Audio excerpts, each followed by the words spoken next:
saka usik ing rasa ati bisa nehake.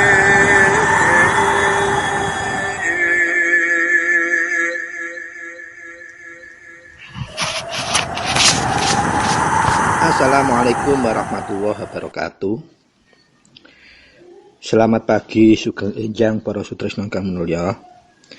Sugeng kepanggihan malih kalian siaran Teguh Rahayu Slamet. Channel ingkang tansah berbagi kaweruh pangerten lan pengalaman laku nindakaken sedaya ajaran-ajaran luhur, sedaya ilmu hak, ilmu hikmah, ilmu hakikat lan tansah berbagi kaweruh pengalaman lan nindakaken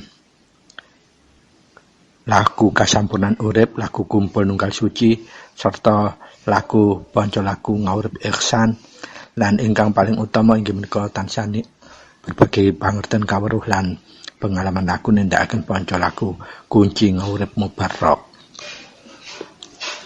Mugia kepanggihan kita wonten ing enjang menika ugi tansah saged anetasaken manfaat niguna lan mahanani dumateng tekad ginebengan kita anjenengaken tumindak ingkang luput, tekad ginebengan kita tansah nantremake sedaya kahanan lan nantremake liyan lan tansah kita saged nindakaken kawicaksanan lan panguwasan ingkang ateges ingkang dimaksud wonten ing unen kunci. Mugia kepanggihan kita tansah anetasaken manfaat niguna lan mahanane dumateng tumata gesang kita sedaya sekeluarga wonten ing alam donya kanthi estu-estu namung nemain nadyanipun Gusti ingkang Maha Suci inggih menika ridhonipun Allah Subhanahu wa taala. Para sutresna ingkang minulya, wonten tlatah pundi kemawon panjenengan sekeluarga wonten ing enjang menika kita sampun mancik bahasan episode 026 wonten ing salebete taun 2021. Mugia bahasan kita ing episode 026 menika tasih ugi tansah saged peparing berbagi manfaat kelawan kawruh pangerten serta pengalaman lampah nindakaken sedaya ajaran-ajaran luhur, ilmu hak, ilmu hakikat, ilmu hikmah serta kasampunan urip inggih menika laku kumpul nunggal suci supados gesang kita sekeluarga wonten ing alam donya menika tansah kagungan gegajolan ingkang tekad genebeng ingkang tetep madhep mantep amung wonten karsanipun Gusti ingkang Maha Suci, wonten ing karsanipun Allah Subhanahu wa taala, Tuhan yang Maha Esa.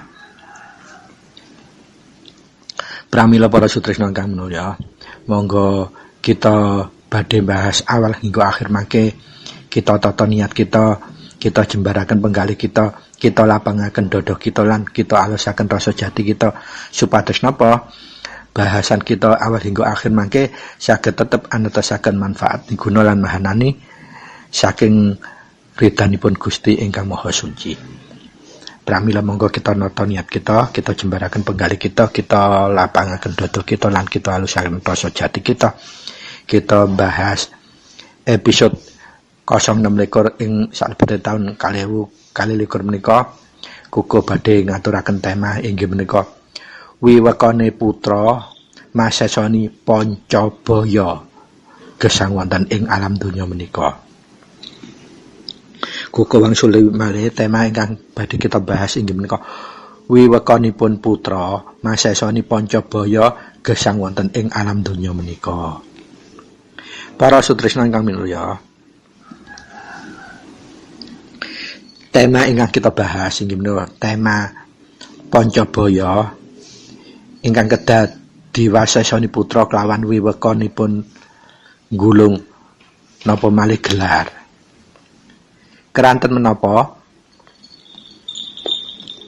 wonten unen-unen urip iku identik karo masalah. Dalam bahasa Indonesianya, hidup itu identik dengan masalah. Tidak ada hidup tanpa masalah, atau sebaliknya tak ada masalah kalau kita itu tidak hidup. Berarti kalau kita hidup, berarti kita harus benar-benar siap menghadapi masalah. Artosipun konsekuensi logis dari kehidupan itu sendiri adalah masalah. Pramila para sutresna ingkang minulya, khususipun para kadang para putra Rama ingkang minulya. Dados unen-unenipun masalah kuwi estune temahe wong ngawurip ing alam donya. Pramila wonten pendapat ingkang langkung ekstrem malih, aja wani urip lamun ora wani ngadepi masalah. Ateges menapa wanci tiyang urip menika inggih temanipun inggih kedah nemahi masalah. Masalah napa? Inggih masalah hidupipun, baik gulungipun napa malih gelaripun. Keranten melek mripat utawi wis tangi turu iku mesti masalah wis kudu dihadepi. Contone melek mripat ndelok ngono wis kepingin dah, iku wis masalah. Keng napa menika masalah? Pertanyaanipun, saat melek mripat kita apa memang sudah punya kemampuan untuk jangka napa ingkang dipun kepinginaken kala wau. Lah ananging menawi kita saged masesoni kahanan melek mripat delengono krungono kepin ngono kepin ngene, kita saged masesoni ngukur. Lho, awakku saiki capek aku wis kaya ngene, mosok iso gawe nyengkuyung gayo iko, gayo iki, gayo iku. Nah, artosipun kita ngilingi awake dhewe, ngrayai citoke dhewe. Lho, aku wis gurung nutut nek njangko iku. Lamun aku maksa-maksana mesti aku salah laku. Nyepak rono, nyaduk rono, nyaut rono, nyaut iki. Lah akhiripun tumindak kita lepat. Pramila kangge wewekonipun putra masasani sedaya masalah gesang khususipun Pancabaya menika kedah estu-estu diwigatosi supados napa ngadepi Pancabaya menika tentu gegirisi sanget bagi manungsa lumrah ingkang tasih dereng kagungan ginebengan ingkang kiyat utawi ingkang mantep madhep tetep. Lamun khusus kagem putra Rama ingkang sampun pinaringan wahyu panca gaib wahyu eka buwana estunipun kahanan kala wau boten kedah dipun wigateni terlalu saklek. Keranten napa saged diwewekaken kelawan putra ugi kelawan gulung napa meneh kelawan gelaripun. Kagem masesani sedaya Pancabaya napa kemawon kedah saged diwewekani dening para putra Rama. Nah, wonten sanepan kala wau aja wani urip lamun ora wani ngadepi masalah. Ateges tiyang gesang menika mesti kudu bisa ngadepi masalahe urip. Uripe pribadi, uripe keluargane, lan uripe lingkungane supaya napa nggayuh ketentraman sesarengan. Menika tujuanipun para putra gesang wonten ing alam donya. Lah pertanyaanipun sumberipun masalah menika awalipun kados pundi? Para sutresna ingkang minulya, dawuhipun Rama, kabeh sumbere masalah kuwi sing garai masalah iku muncul inggih menika samu barang ingkang nggarai ora tentrem. Dados simpel sekali rumusipun, apa wae sing marakake ora tentrem yaiku sumbere masalah. Mila khusus bagi putra Rama dipun paringi bekal wahyu eka bana, wahyu panca gaib menika kagem kala wau inggih menika mawiwikani sedaya kahanan sing andadosaken rasa menika boten tentrem. Dos pun cara weweka kita selaku putra, cara masasani kita selaku putra supados sing garai ora tentrem kala wau boten saged dados Pancabayahipun gesangipun para putra sakeluwarga.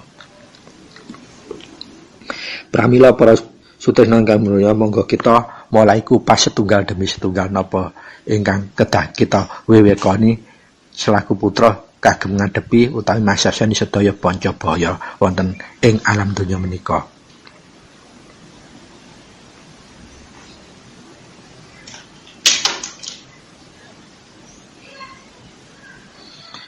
Pancabaya menika wanci kagem manungsa limrah umum dianggep ndrawasi sanget.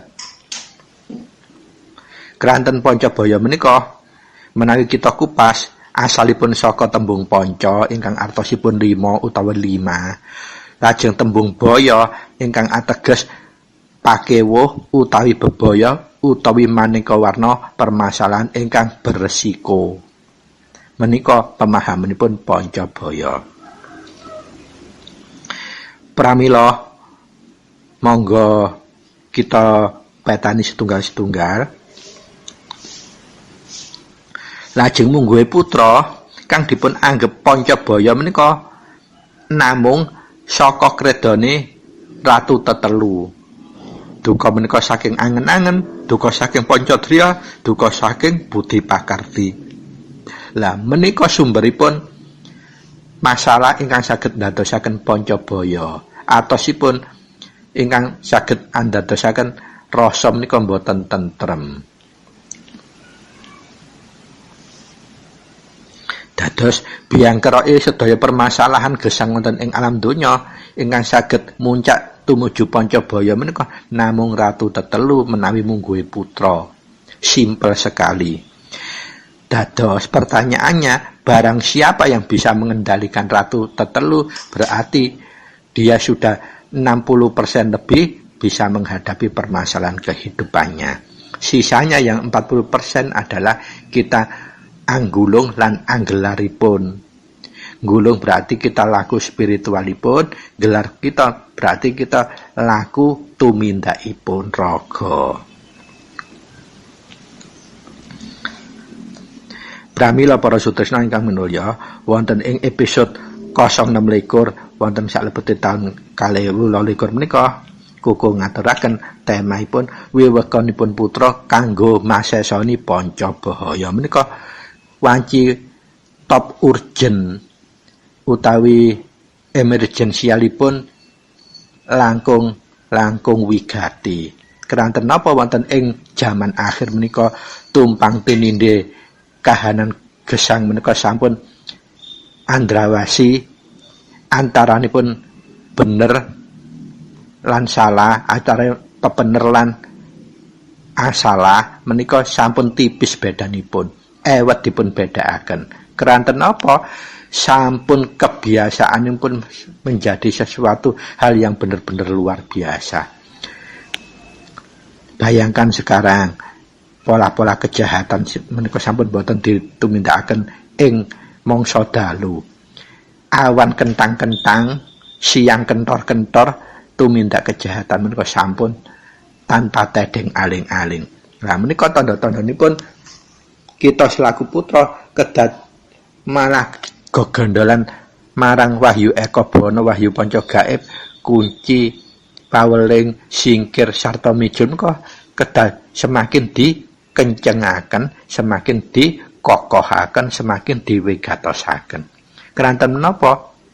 Amung kelawan lampah Wahyu Eka Bawana, Wahyu Panca Gaib kala waulah kita saged anemai sedaya permasalahan gesang khususipun Pancabaya. Lah pertanyaanipun babakan Pancabaya menika para kadang tuwin putra Rama sampun kathah ingkang kabukten mangsa mulai taun wiwitanipun Rama sampun kawijilaken asma Heru Cakra Semana taun 1950 gangsal ngantos sak menika 2022 menika paksaksanipun para kadang para putra Rama sawampun kuwatah menawi dipun serat wonten buku nggih boten cekap. Pramila mangke kuku badhe ngaturaken beberapa cuplikan paseksen utawi pengalaman lampah yang sudah menjadi paseksen para kadang para putra Rama mulai tahun 1950 gangsal ngantos dumugi 2024. Napa kemawon bentuk Pancabaya ingkang sampun nate ditemai para kadang para putra Rama, lajeng kados pundi solusi jalan keluaripun ngadepi Pancabaya kala wau. Pramila monggo uga imutaken malih kita tumataken niat kita jembaraken manah kita lapangaken dada kita lan nalusaken rasa jati kita kagem nemai khusus bahas tema ingkang khusus menika inggih menika wiwitanipun putra masesani sedaya Pancabaya. Supados napa kita mangke bahas kanthi jinangkungan amung saking kuncara suci langsung saking Gusti ingkang Maha Suci, ateges kita gendolan hidayatul hidayah langsung saking Gusti ingkang Maha Kuwasa Allah Subhanahu wa taala piyambak. Sehingga napa hasil bahasan kita tetap saged netasaken manfaat miguna lan mahanini dumateng kehidupan kita sekeluarga menawi kita tindakaken. Para sutresna ingkang minulya, lajeng napa kemawon kedadosan ingkang ndrawasi Pancabaya ingkang nate ditemai para gadang kaliyan putra Rama. Para sutresna ingkang minulya, monggo dipun wigatosi kuku nderek nyuwun izin badhe ngaturaken beberapa kahanan ingkang nate ditemai para kadang lan putra Rama dalam masesani Pancabaya menika. Ingkang pertama angka setunggal. Nah, mulai zaman semanten ngantos dumi zaman 2024 menika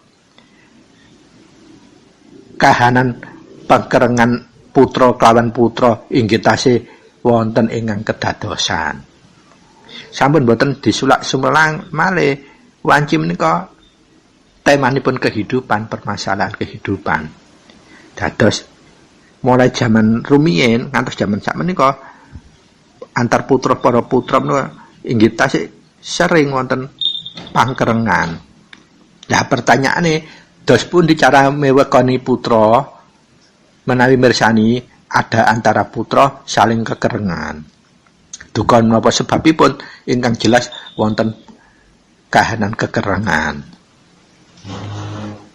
Lah namai kahanan ingkang sampun nate tu terlampahi utawi kedadosan aturipun Rama menawi ana satunggale putra lawan putra liyane andadosaken pekerengan pramila solusinipun namung setunggal inggih menika kita selaku putra yang prihatin monggo enggal-enggal panjenengan matrap kunci kagem putra kekalih kala ingkang kekerangan.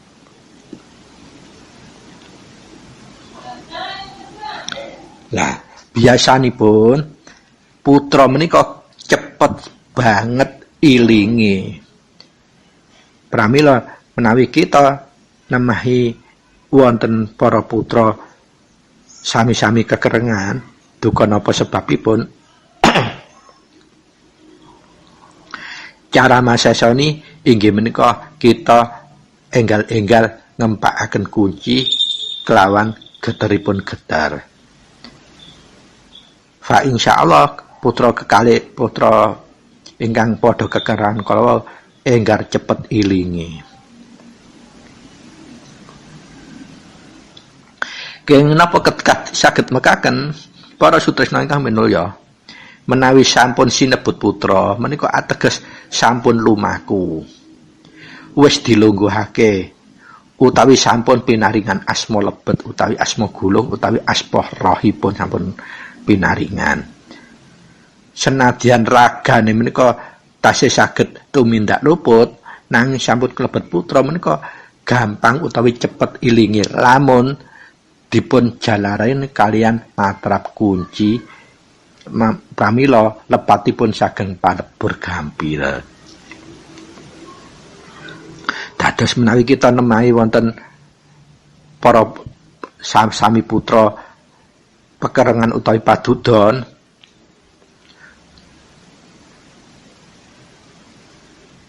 senaosa ragane putra menika tasih saged tumindak luput awit raga wanci lumrah kedunungan luput, nanging menawi sampun dados putra ateges wis pinaringan asma utawi cepet ilinge.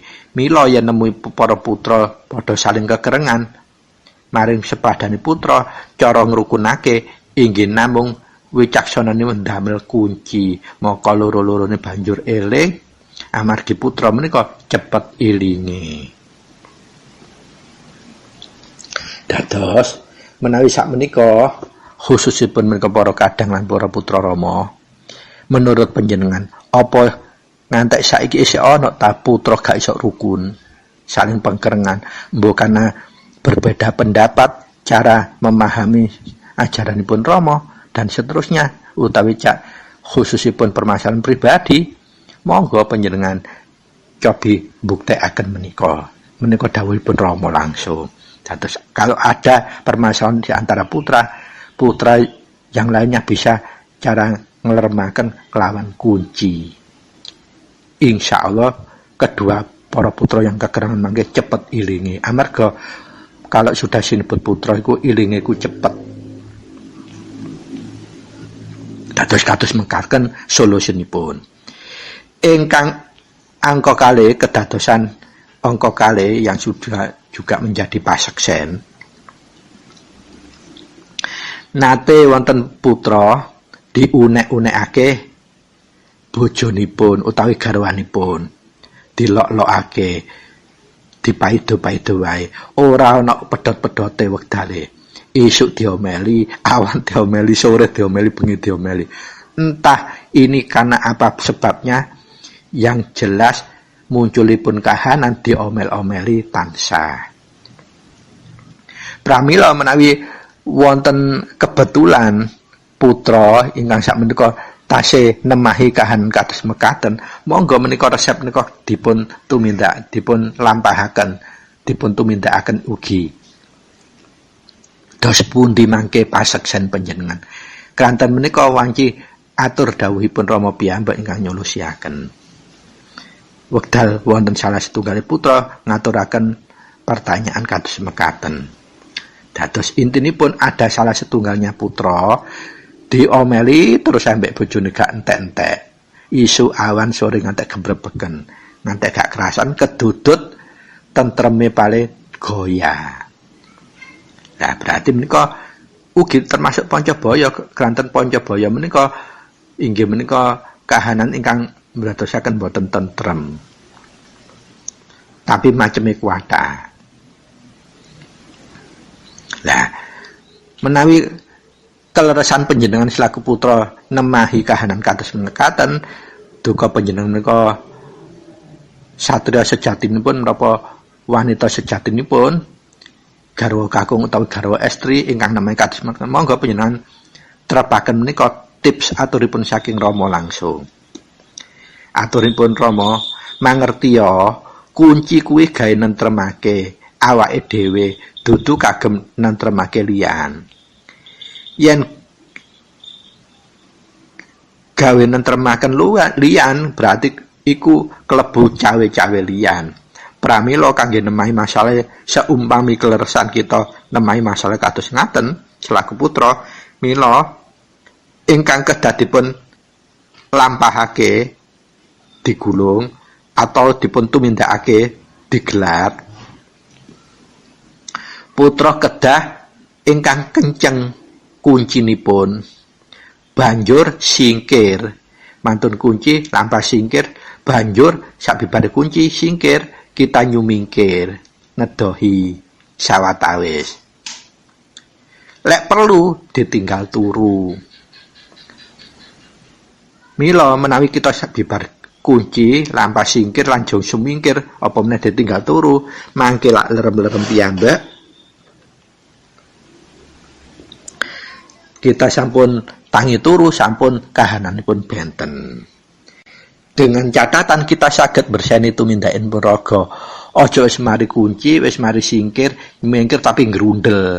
Dadi ora sabar tetap. Berarti ya ora nrimo tetep berarti. Ya tetep ora welas asih tresna lakan iku berarti. Berarti ku ya ora klebu ikhlas pisan. berarti ya iku ora klebu ngalah palian. Dados syarate mantun kunci singkir banjur sumingkir kita saged tetep laku sabar nerima tresna welas asli kemudian kita tetep ikhlas lan ngalah. Intinipun menawi putra kepengkok gudha kang saged ndudut sabar neriman tresna welas asih ikhlas lan ngalahe ingkang prayogi langsung eling kunci singkir banjur sumingkir malah langkung sae saged ditinggal turu sawatawis mangke akan berubah kahananipun lerem karepe dhewe.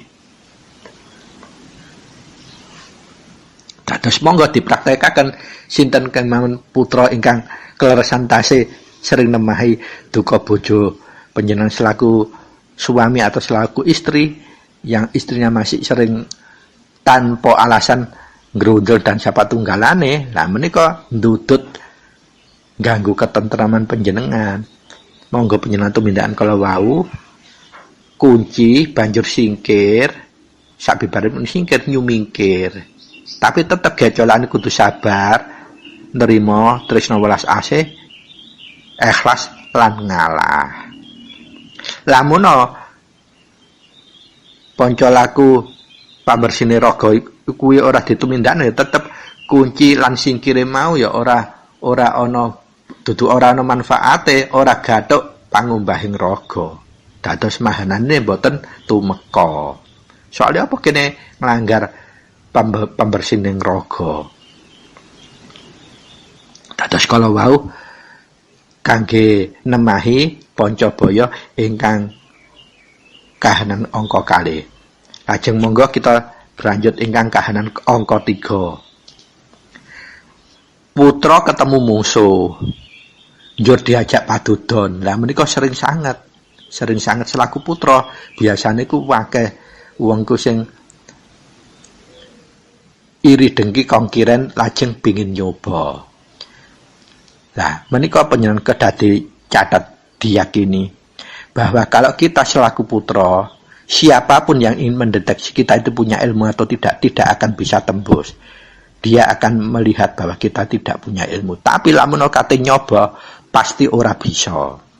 Ananging keyakinan kalau mboten saged kangge adigang adiguna. Tetep gocekane pangumbahing raga.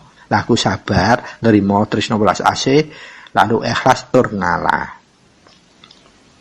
Nah, sok kahanan kalau wau kita kepengkok ora iso ngindari. Njur ana pawongan entah padha putrane utawi selain putra kepingin nyoba ngetes dan sebagainya. Bahkan wonten ingkang terang-terangan ngajak nyoba ngetes ilmu. Nah, dos pundi kahanan kados menika menawi diadepi putra. Dan menika resep ingkang sampun nate dipun aturaken Rama panjenengan saged nindakaken kahanan menika kegolong dawuhipun Rama.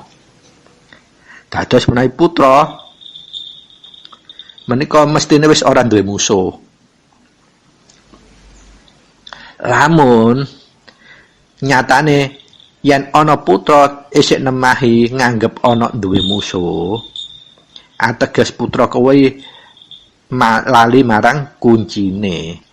Artinya nalika berangkat nemahi napa mawon makarya tumindake raga kelalen boten diwigatosi kelawan mijil rumiyin. Nah, pertanyaane menawi estu kepengkok kados mekaten bener-bener dihadang musuh dos pun ditumindake putra. Pramila aturipun ya Rama menawi sampun kadung ya kuwi solusine paweling banjur mijil. Solusine panjenengan enggal-enggal numindakaken paweling banjur mijil. Tetep gendolane nggih pambersinipun raga, tetep agune sabar, nerima tresna welas asih, ikhlas terus ngalah. Aja diladeni. Mantun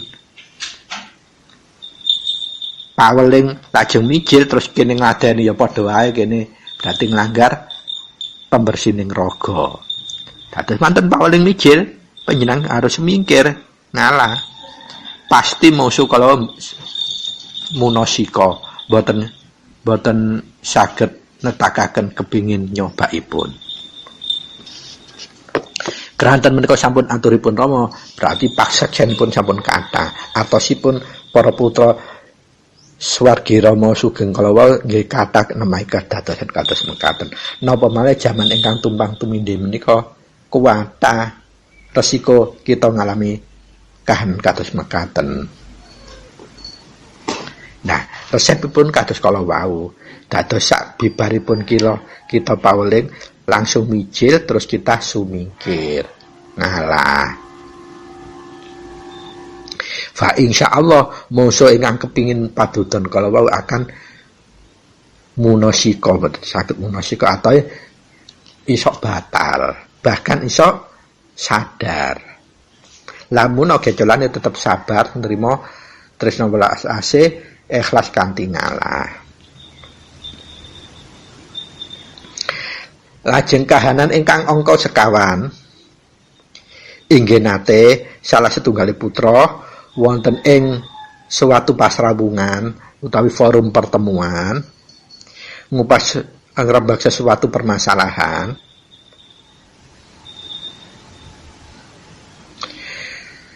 Terjadi debat. Lah, setiap pertemuan wanci resikunipun menawi kita mboten gacolan pangombaing raga mesti terjadi debat, dan itu tidak akan bisa menghasilkan apapun kalau debat itu, karena masing-masing pihak pasti mempertahankan nafsiyah kebenaran dhewe-dhewe, ora rebutan salah soalnya. Lah, kedadosan menika aturipun Rama mesti biasane jalarane saka putra yang bersangkutan piyambak saat mau berangkat menuju forum pertemuan kalau wau lali mijile, lali kuncine, sehingga kahanan kalau wau saged tumeka. Lamun putra mboten lali kuncine, mboten lali mijile badhe berangkat kalau wau, fa insyaallah mboten akan nemahi kados kalau wau kedadosanipun. Lah pertanyaanipun menawi sampun kadung wis nggih forum, mang wis lali, dadak ana debat panas. Dos pundi tumindakipun putra? Lah menawi sampun kahanan wis kadung, lah jenenge wis kadung, kudu dihadepi. Carane dos pundi? Inggih menika panjenengan singkir banjur sumingkir utawi ateges ngindari. Wis mari debat kene mang kepancing melok debat panas. Begitu eling langsung singkir. Singkir menika ateges kita mepesaken nafsunipun piyambak. Grodane ratu tetelu mang dipepesaken dhewe lajeng sumingkir. Duka mundur nggih ngapunten mbok bilih kala wau kula ingkang lepat lah ngaturaken kala wau bibar singkir terus kula tak lenggah wonten ringkeh mawon, kula ngakeni kula ingkang lepat. Senaosa kita yang tidak salah, kita harus berbuat salah. Cobi mangke menawi dipun tindakan kados ngaten napa ingkang kedadosan.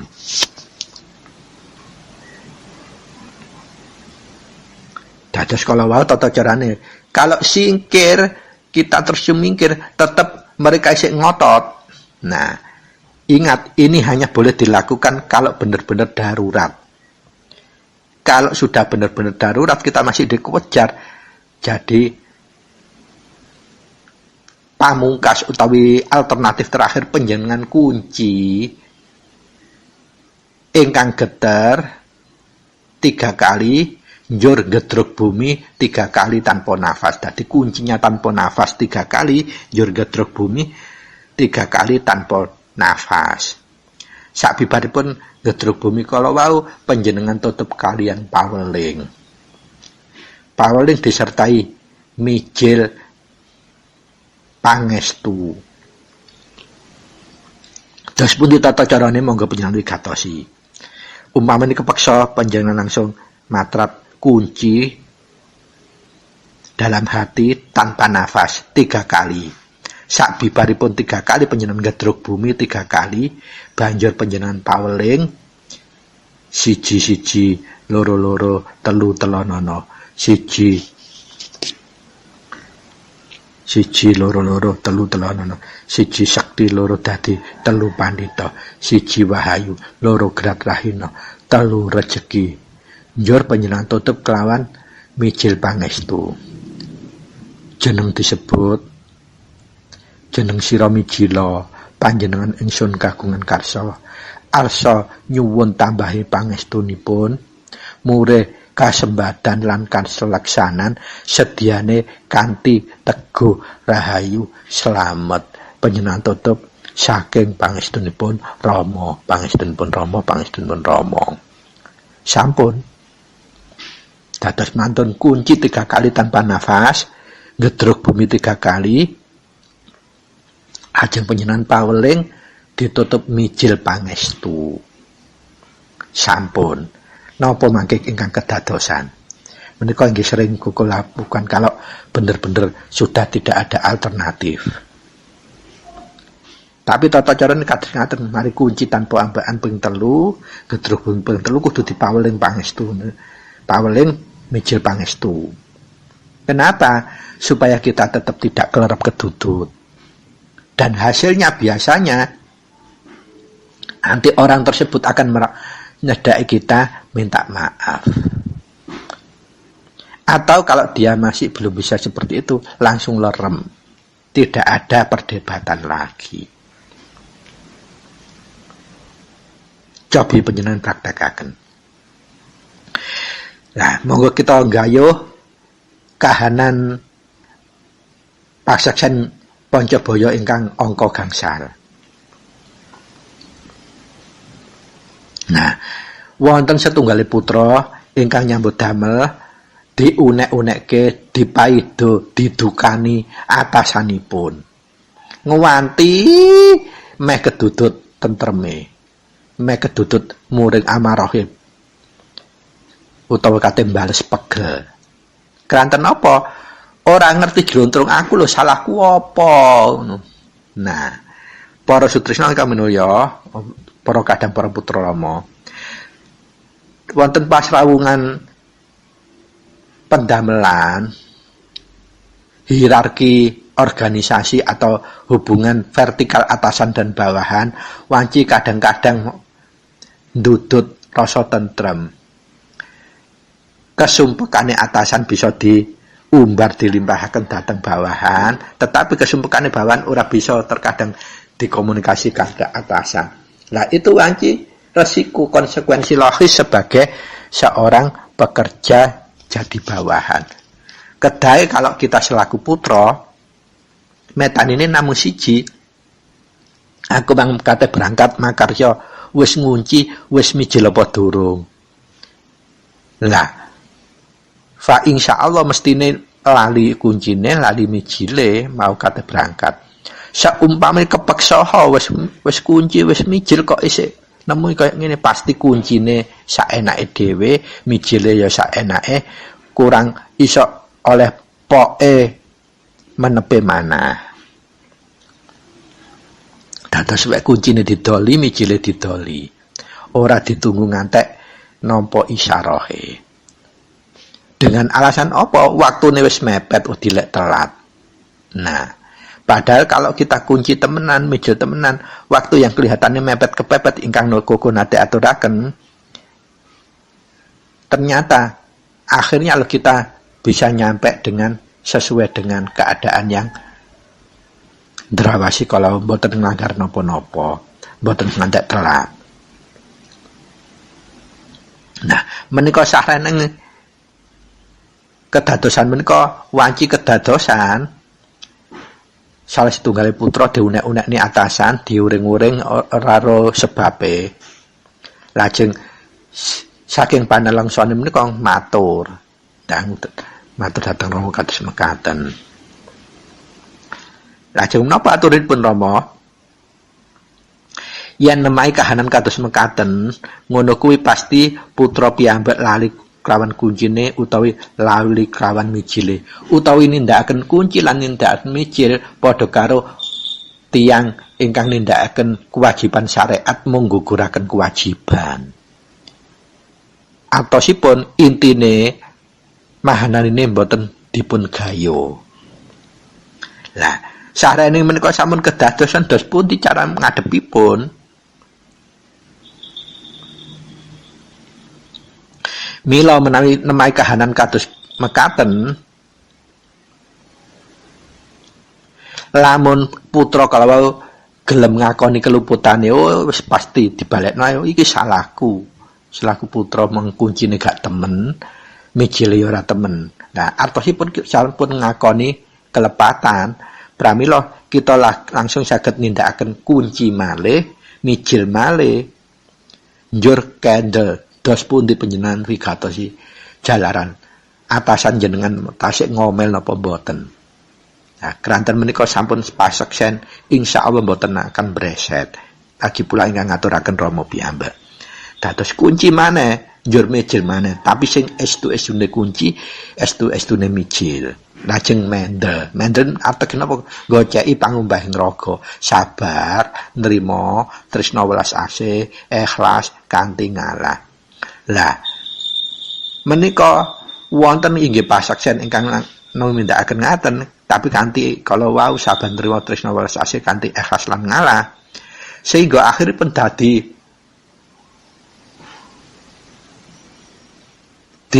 bener-bener disayang kalian atasinipun, dados akhirnya dados bawahan yang diprioritaskan. Setiap ada permasalahan pasti diajak rundingan, dan karir berikutnya dilancarkan oleh atasannya. Dengan kalau wau lakunipun laku pangumbahing raga, kemudian kunci terus mijil kanthi teman-temane kunci, kanthi teman-temane mijil. Sehingga berikutipun atasan yang awalnya genting banget, paling sayang banget, digatekno banget, karirnya juga diperhatikan juga akhirnya. Keranten napa kita gecolan pangumbahing raga menika artosipun jaga katentreman. Pramila banjur kita nyobi lagi kunci temen, mijil temen, akhiripun atasanipun lerem, malah welas asih tresna dumateng putra ingkang biasane dipengkerengi kala wau. Nah, menika sedaya sampun wonten paseksenipun kanthi ingkang dipun aturaken Rama piyambak, dados monggo saged dipun contoh dipun lampahaken inggih menika dipun laku gulungaken utawi ditumindakaken laku gelaraken. Lajeng ingkang angka 6 kahanan kok 6, salah setunggal putra nate kepengkok tiyang Jaya Kawijayan. Lah menika sing sak menika sewering sekali kita ketemu. Kita duwe tamu titik, duwe kadang titik, banyak orang-orang yang laku spiritual itu pingin sekali ngetes dengan cara Jaya Kawijayan. Bahkan sama-sama putra terkadang juga gitu, nggak percaya, kita dites. Temen tawong iku iso temen manunggal temen tala. Lah dos pundi menawi putra nemahi kahanan kados ngaten. Sing gak percaya iku ya padha putra, ana juga sing gak percaya wong Jaya Kawijayan. Lah menika aturipun Rama. Wis getera kunci lan singkir njur sumingkir utawi ngalah. Gecolan pangumbahing raga. Wis kuwi mawon, kunci sing geter, singkir sing geter, njur mulung. Mulung lawan apa pangumbahing raga? Laku sumele pasrah. Keranten napa putra menika mboten kepareng gegeran, padudon mboten pareng. Pamer, dados panjenengan pamer-pamer ngempakaken laku kunci singkir dengan cara ini disorot kamera, itu tidak boleh sebetulnya. Boleh itu kalau yang kita center itu adalah kadang atau putra yang kita bimbing, bukan diri kita sendiri yang kita sorot. Itu tidak boleh dengan alasan apapun. Karena apa? Laku kita ini laku gulung, tidak boleh dipertontonkan. Seumpami kita ingin berbagi kawruh lan pangerten pengalaman lampah, panjenengan aturaken kados menika lisan. Tetapi panjenengan kalau ada yang bertanya, minta penjelasan pepadang, bisa dengan cara pertelepon. Mameraken dengan alasan apapun tidak boleh, karena ini laku gulung.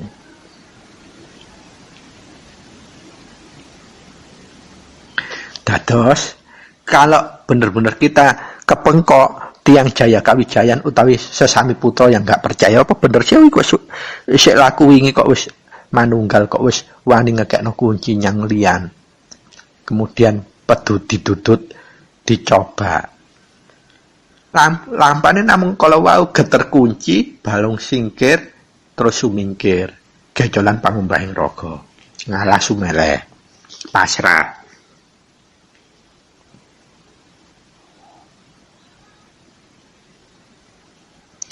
Utawi malih menawi kleresan kala wau padha-padha putra malah langkung gampang. Geter kunci mestine gampang ilingi. Kranten putra menika cepet ilingi. Lamun wis digeter kunci isih gak eling. Lah, alternatif terakhir menika ingkang malih sumeleh. Panjenengan ura-ura mustikaning rasa. Kalem kewon. Mustikaning rasa. Nah. Menika panjenengan ura-ura kalireng-reng kalem.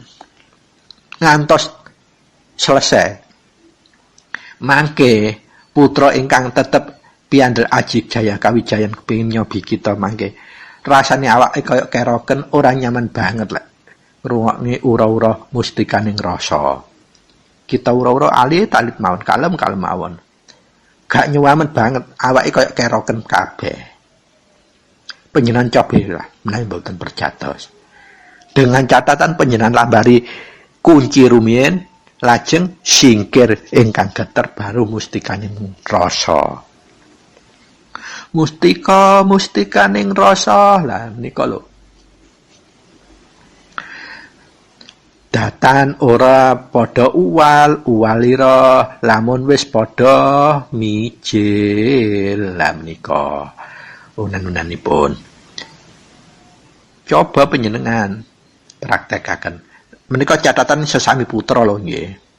Sing isih kedudut kala wau.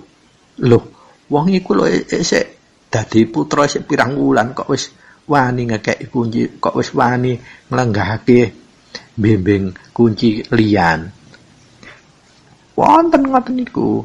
Nah, pramila ingkang kula aturaken kala wau sampun dados paseksen atosipun boten teori, boten tembung jare. Panjenengan tumindakaken piyambak saged. Ingkang angka 7, monggo kita lajengaken para sutresna. Salah setunggal putra nate matur dhateng Rama, griyane menika dipun leboni maling utawi rampok. Kaya wong keturane lelep banget utawi kesirep. Ajeng matur kados mekaten. Aturipun Rama, lamun putra sadurunge turu bener-bener matrap kunci komplit atosipun kunci ngantos singkir komplit, kunci ping 7, lajeng singkir ping 3, paweling ping 7, ping 3, mijil menapa badhe tilem ping 3. Nah, kalau untuk mau tidur jangan ditutup. Begitu habis kunci, singkir, paweling, mijil jangan ditutup. Biarkan saja. Pasti kita tidak akan selama tidur sampai bangun pagi nanti tidak akan ada kedadosan yang ndrawasi. Nah, lamun no, kalau terpaksa terkadung keturun njur ana maling, njur ana rampok, dos pundi putra ngadhepipun, wiwikonipun, masasonipun. Mula lamun wis kadung, kagem nemahi Pancabaya kala wau ingkang darurat, putra aturipun Rama, kunciya nahan nafas ping 3. Lah kados kok ingkang aturaken kala wau. Lek wis kepepete nemen kunci ku diwaca tanpa nafas ping 3. Njur gedruka bumi ping 3. Jejeg ing bumi ping 3 iku ateges eling temenan. Eling apa purwaning dumadine kita? Purwane dumading menungsa kuwabe ku saka sari-sarine bumi. Dados menawi digedrokaken ping 3 menika bumi melok bantu. Apa bumi ora duwe daya? Gusti itu maringi daya kelawan apa wae ingkang diciptakake. Lan diparingi delegasi untuk njebulake dayanipun. Pramila menawi sampun kunci di patrap boten ngangge ambekan ping 3 digedrokaken bumi ping 3, pasti napa kemawon ingkang kita temahi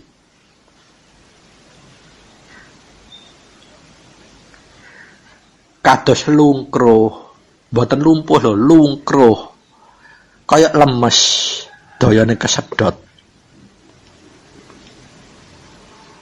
Dados kala wau. Monggo kahanan angka 1 ngantos 7 kala wau panjenengan wigatosi diputar berulang-ulang. Kelantan apa dalam kehidupan di akhir zaman pasti panjenengan akan menghadapinya. Entah salah satu, salah dua, atau keseluruhannya akan menghadapinya. Ingkang terakhir menika monggo kuku aturaken berulang-ulang menika. Wonten salah setunggal putra ingkang saking tresnane kelawan orang tuanipun suatu hari diimpeni ngantos 3 hari berturut-turut.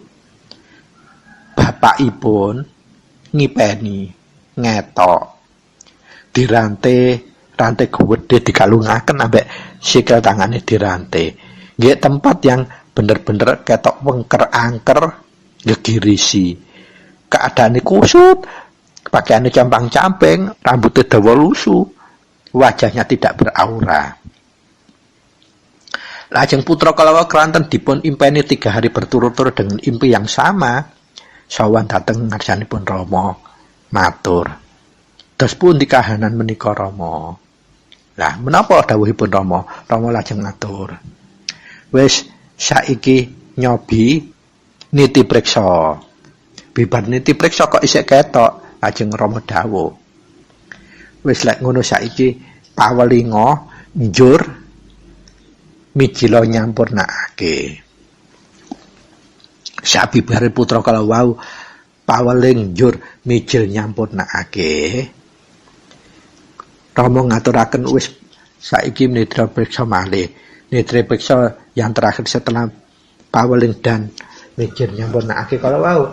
Bapakipun sampun boten ketinggal tempat yang dipakai yang dirantai waktu kalau wau sampun resi, keadaan sampun bercahya. Pramila menika ateges bapakipun sampun dipun sampurnakake. Nah, menika kedah diwigatosi babakan panyampurna menika wonten ingkang gedholan itu bisa dilakukan dengan catatan 1 garis keturunan kakek. Utawi batasipun saking kakek. Lah menawi pemanggihipun kukuh, sesungguhnya kita ini 1 kakek. Inggih menika Bapak Adam lan Ibu Hawa. Jadi siapapun kalau di luar dari yang kita tahu ada sanad keluarga atau hubungan keluarga, baik pun dari kakek, dari cangga, dari uger-uger, dan dari bebuyut kita, atau kita masih belum paham silsilah garisipun, sebatas dia minta tolong, kewajiban putra itu inggih menika nyengkuyung jejibahan kekudangan Rama menjadi ada makna kuncara kita. Jatuh siapapun minta tolong, kewajiban kita harus nolong, bantu dengan ikhlas tanpa pamrih.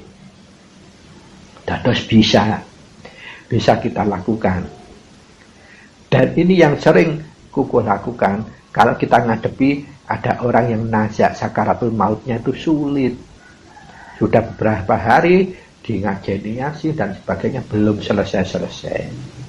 Nah, penjenengan bisa kalau dengan catatan dimintai tolong.